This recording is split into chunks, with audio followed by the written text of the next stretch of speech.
રાપર નગરપાલિકાની ચૂંટણી માટે વહીવટીતંત્ર દ્વારા ધમધમાટ શરૂ થઈ ગયો છે। આજથી ઉમેદવારી પત્રો ભરવાની શરૂઆત થઈ છે, જે 1 તારીખ સુધી રહેશે।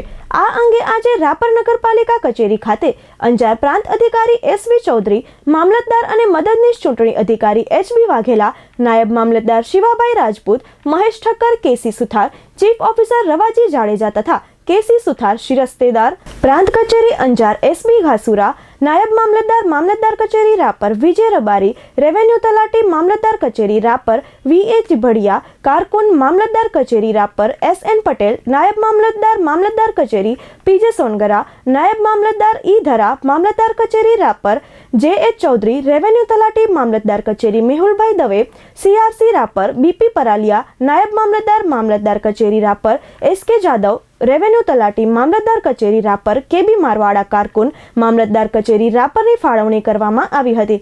આજ સવારથી નગરપાલિકા કચેરી ખાતે ચૂંટણી માટે ઉમેદવારી પત્રો ભરવાની શરૂઆત વચ્ચે વહીવટીતંત્ર દ્વારા ધમધમાટ શરૂ થઈ ગયો હતો। રાપર નગરપાલિકાના 7 વોર્ડની 28 બેઠકો માટે આજથી ઉમેદવારી પત્રો ભરવાના છે। ખરું ચિત્ર ફોર્મ ખેંચવાની છેલ્લી તારીખે જોવા મળશે।